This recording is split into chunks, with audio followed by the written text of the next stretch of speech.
I don't actually be too in a rush to call a restart, considering it didn't have the greatest map I've ever seen in the first one, but I didn't think of using it. Neither did Vodka really in the first game. Like, I didn't like his map in the first game, but then he didn't restart that, but chose to restart the second map almost instantly for the sake of potentially a bad gold, as someone from the chat informed me might have been the case. Once again then, we've got Stark in purple over on the left side of the map, and Vodka in yellow over on the right side of the map.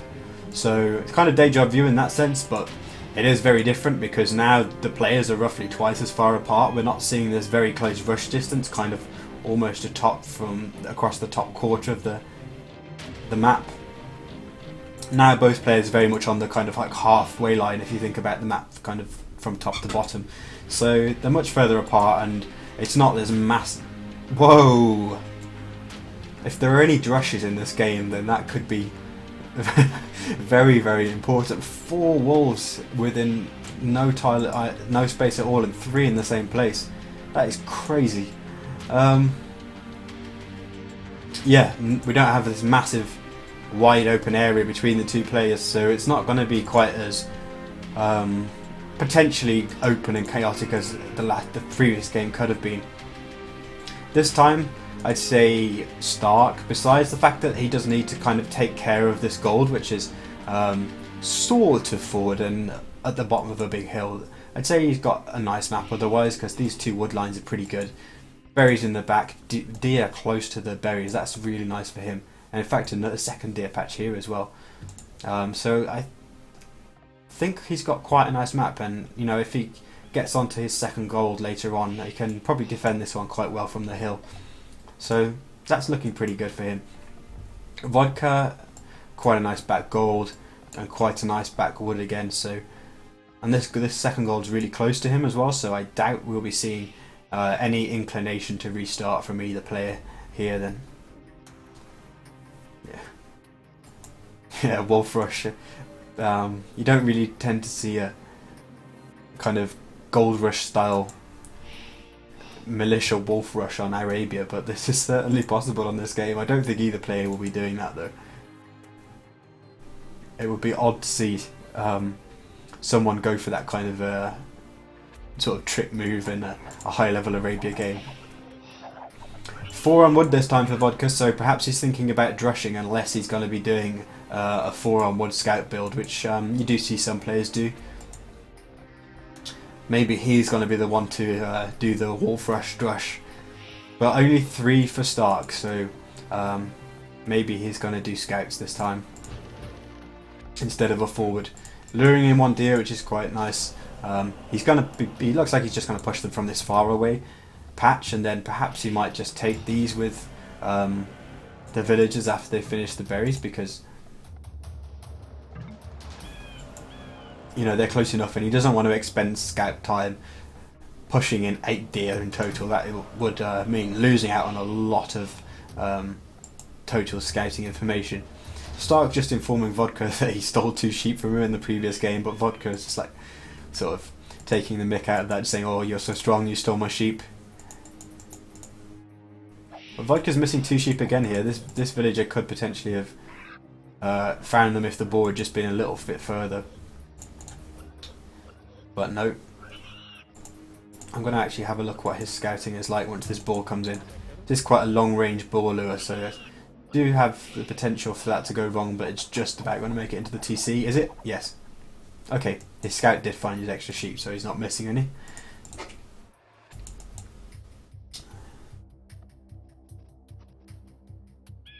Yeah, it seems like both players got all of their sheep now, but this could potentially be a big difference just for between the 2 players if Stark ends up making the most of the amount of deer that he's got over here. Looks like he's going to wall up actually. Should be quite nice, because that little wall there just completely shuts down a lot of potential ways that he could be raided, and he's only got to concentrate on this area really.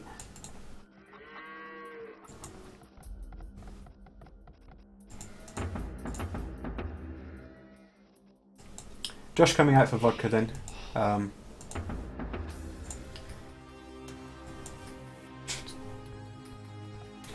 his main target with that drush is probably going to end up being this wood line if he scouts it, because it's the most exposed.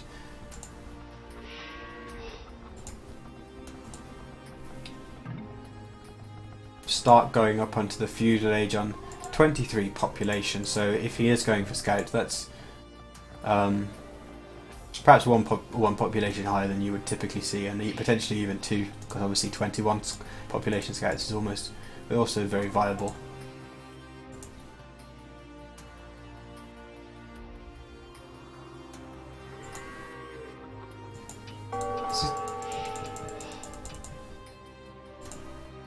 Kind of an interesting war from Vodka there, because the only kind of thing that war would achieve would be prevent Start from running round and around here, but anyway, he can come through the lake. Drush is now... Is that Drush? No, it's the scouts. So... Vodka actually hasn't sent his Drush forward. I don't know whether he perhaps plans to get the mana at arms upgrade, but he's not on the way to feudal anytime soon, so I think he was just almost pausing for thought there.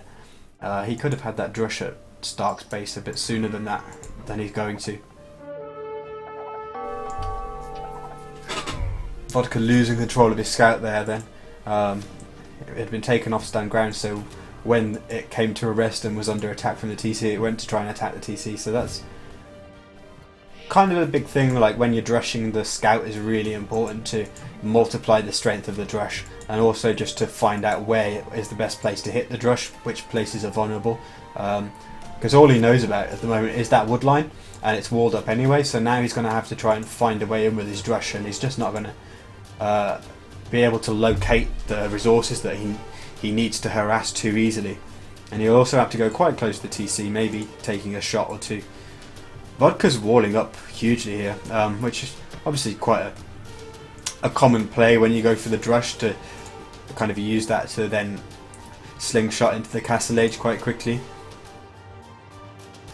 But this wall is looking quite redundant. I wonder whether it was just a kind of failure of scouting, because he doesn't know that this isn't open.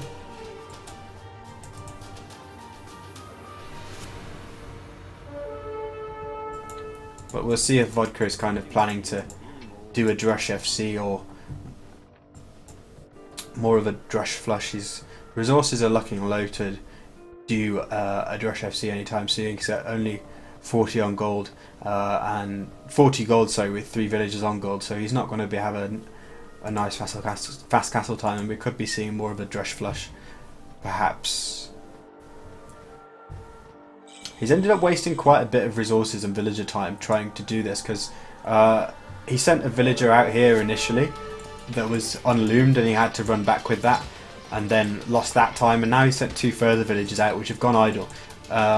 And he just didn't need to wall that if he just scouted slightly better, if he'd known that this was closed.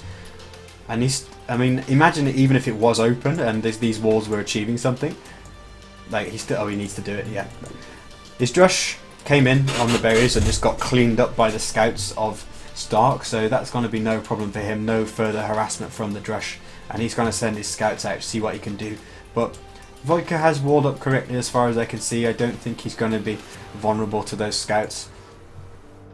So, even making a ton of unnecessary wars too.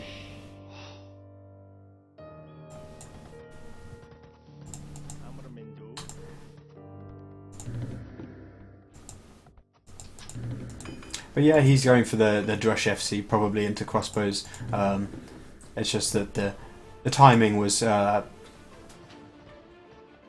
a little bit later than it could have been if he'd had slightly more food and gold earlier on, but he's had to wall up so much, and that's required so many resources and so much wood and villager time that it's delayed this timing just slightly.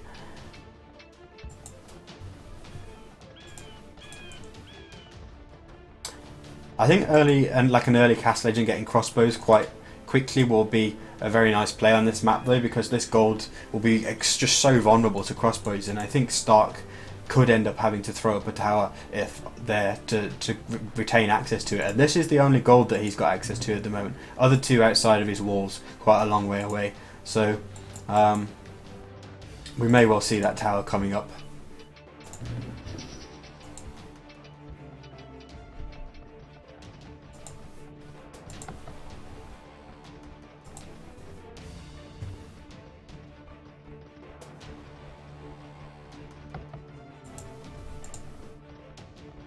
3 archery ranges for Stark. I guess, given the extent of Vodka's walling, he knows what's up and he knows he's going to be later to the castle edge, so he's going to be making preparations to be under siege from units that have greater technology, of course. Difference in castle age time is going to be something like 2 minutes though. His decision to scout rush didn't delay his castle age time forever and ever, because once he realised he couldn't get into the base, he obviously and realised what Vodka was up to, he obviously ceased scout production at that point, got a wheelbarrow and went up to the castle age.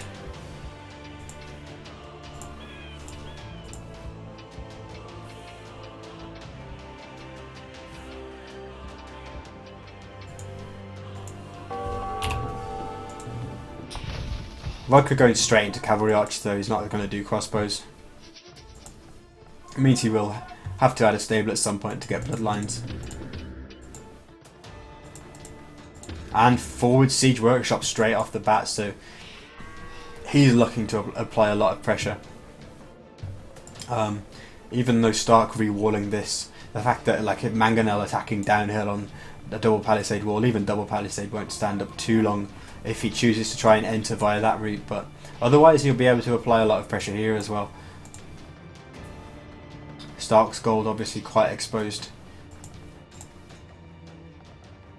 and it seems like Vodka is kind of gearing up his economy to go very heavily towards that aggression with units that are going to require lots of wood and gold, because he's not really kind of adding any more farms or anything like that. He just wants lots of wood and gold, and he wants to apply pressure straight away. 2 mangonels right off the bat, cavalry archers, and for the moment all Stark has is a few archers and 3 scouts, and it's going to be a while until he gets those castle age, like, well, not a while, but like a minute and a half until he gets those castle age technologies and begins to be able to think about defending this. And in that kind of 1 minute window, Stark could be able to do some damage.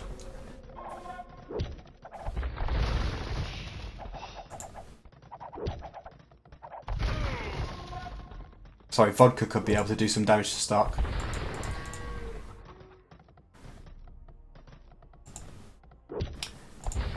This university is going to go, sorry, siege workshop's going to go down for, looks like Stark just deleted it in the last second. Let's see if these mangonel shots do too much. Firing at the scouts actually, and a couple of knights coming out for Stark as well. They will go down quite quickly to the cavalry archers, but he is picking up 1 mangonel. He might even pick up the second here. Good mangonel shot on a couple of crossbows, but really that didn't really turn out too well for Vodka. He did just invest quite a lot of resources in those 2 mangonels. You know, between them they represent about 500 resources, and he definitely didn't get his money's worth out of them.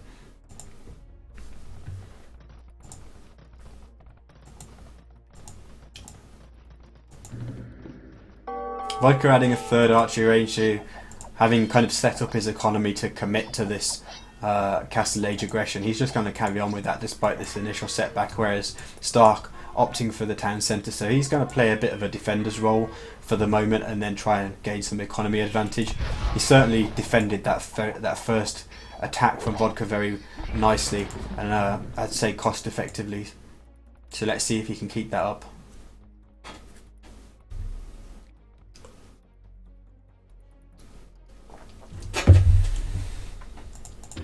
Vodka's continuing to produce mangonels constantly though. Having lost 2, he's already got another 1, and the second replacement is 70% out. So this is kind of an all-in play, if you like.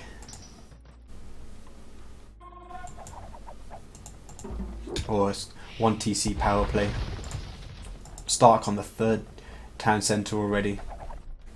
He doesn't really have the farmland to make use of that at this point, but once he gets a few more farms, that will start to kick in, and the longer and longer that Vodka remains only on 1 town centre but isn't able to do sufficient damage, that will start to work against him.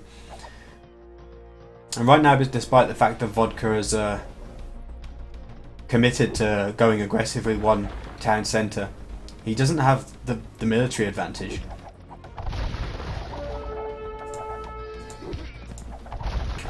And he's also getting Bodkin arrow much later than Stark did. And I think this is looking like yet another good fight for Stark, picking up most of Vodka's units here for quite reasonable casualties of his own. And Vodka's down to just 5 military units now.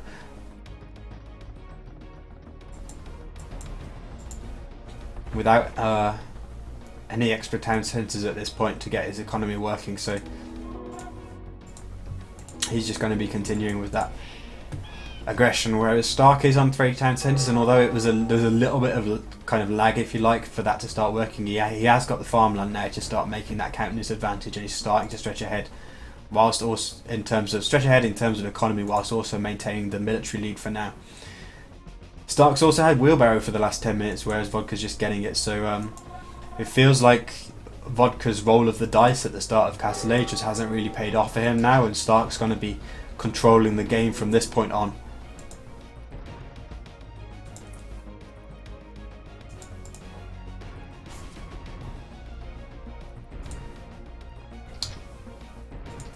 Vodka finally getting on into his town centre, his second town centre now, but I think that if he kind of tries to transition into a more macro oriented style and get his economy working, he's gonna fall further and further behind, because it's just going to be so difficult to catch up with Stark's economy at this point. But at the same time, like, Stark took the advantage with military as well, and Vodka's first push was, well, his first and second push both failed, so he's kind of losing in both regards there. Like, he's not really able to just go and apply loads and loads of pressure to stop Stark from booming, because he doesn't have the military advantage, but at the same time he's not really able to catch up in economy either.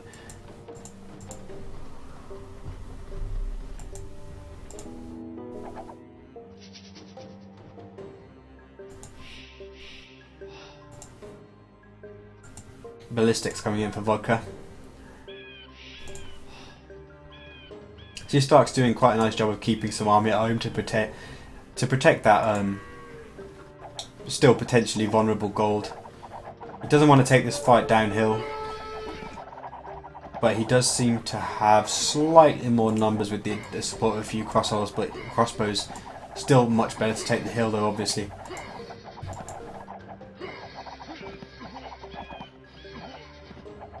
And the fact that he did stay downhill for quite some time and still was just a tiny bit downhill meant that he did take more casualties than he perhaps needed to then if he'd reacted. Neither player had bloodlines in that engagement, although it is coming in for Stark now, as well as padded archer armour, so Vodka's just not really going to be able to afford to keep his cavalry archers on the same technological footing as Stark's are. Doesn't even look like Vodka's added a stable yet, which means no bloodlines for him. He's continuing to add archery ranges, and he's not really going to be able to afford armour upgrades, certainly not +2 anytime soon. So Stark's cavalry archers will be much stronger.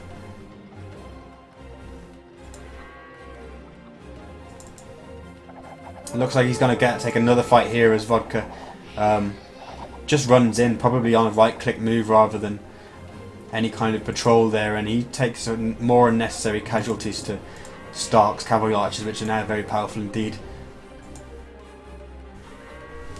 It's just tough to see how Vodka can mobilise the kind of limited resources he has to commit to any kind of push, and as I said, it's also tough to see how he could ever catch up with the boom as well.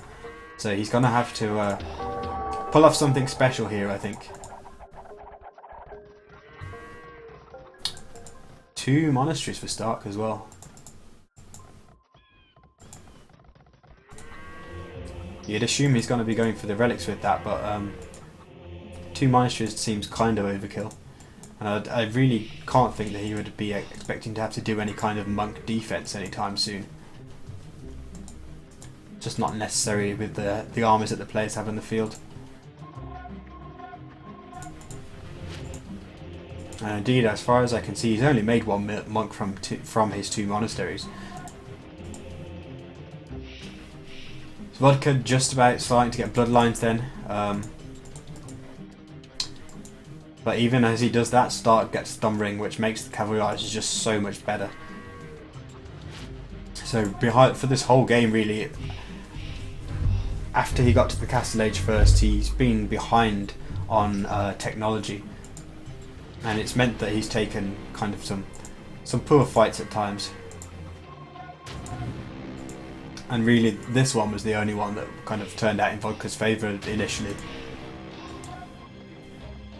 But both players just kind of pausing for breath and to remass at the moment, and it's like Vodka's desperately trying to catch up in economy, but he's 22 villagers behind,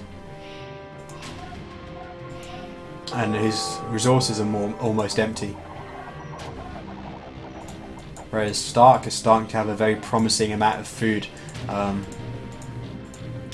depending on how many ranged cavalry archers he produces, he would have the gold in almost no time at all, you'd have to think. It's on to 2 goals now,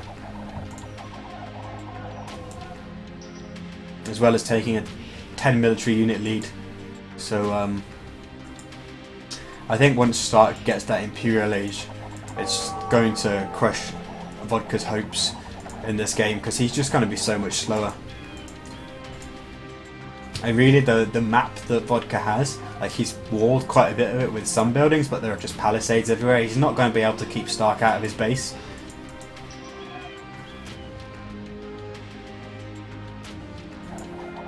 And it feels like Stark, he just knows that he's ahead at this point, so he just doesn't want to do anything dumb. He's just macroing it out. Probably going to leapfrog to the Imperial Age, which he does as I say that.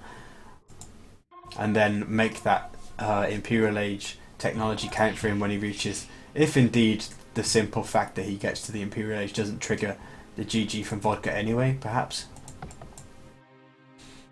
And Vodka, as if sensing that his time may be up, is just going to push out and see if he can make something happen with all of the cavalry archers that he has at this moment.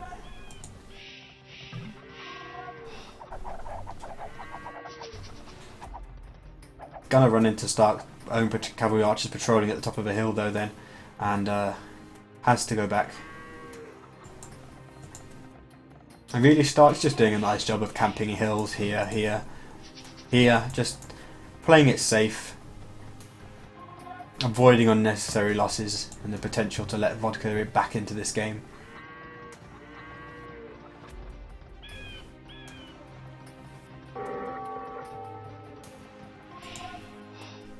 It looks like we could be having deja vu on this side as Vodka kind of tries to approach, and then Stark's cavalry archers patrolling on top of a hill just force him away, and he needs to react quickly there. Fortunately he has, losing only 1. Looks like Vodka is going to find a way onto a hill in the south though, and he does have the numbers advantage there as far as I can see, although it's not like twice as many or anything like that, it's just a few more, and at least the upgrades are equal as long as Vodka also got Thumb Ring as well, but it looks like he did. They're firing quite quickly.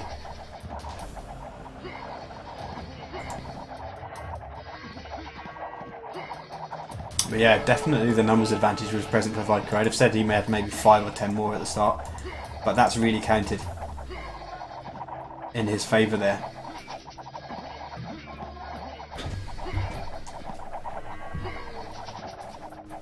Imperial Age is kicking in for Vodka. Sorry, for Stark. And he's just picked up a nice fight here and whittled down quite a lot of Stark's numbers, but at the same time he's still got a slightly smaller army himself. This is almost feeling like Vodka's last stand, if you like. He's trying to win a fight here, and if he doesn't, then it's going to be so difficult for him because he will have lost all of his army. And there you go. Like, he realises that he's kind of the window of time that he had to kind of make a last roll of the dice and find a way back into that game had just snapshot on him. Like, the window was closed when Stark held this, like, took the full brunt of all of Vodka's cavalry archers almost, with only some of his own and a few reinforcements streaming in. And really, I think that was just a story of a 1TC power play being defended very well by Stark. He kind of brushed it off almost with ease, and then just out macroed Vodka, went onto the town centres earlier and just camped hills around his base, used the technology, technological advantage and the economy advantage to win the game. And that's it. 2-0 for Stark. So he will progress to the... Oh, I'll show you the achievements actually. So you can just see that Stark basically just collected more of anything because he got his boom going earlier. Collecting more of everything, sorry. Because he got his boom going earlier and had more villagers for much longer. Vodka did kind of start to catch up in villagers almost eventually. But it was just too late. And even though Vodka did take that nice fight at the end where he his kill to death ratio is really good, like the fact is he'd still only got the same amount of army on the field as Stark at the end, which meant that it was the end for him because he could no longer keep up on a technological footing.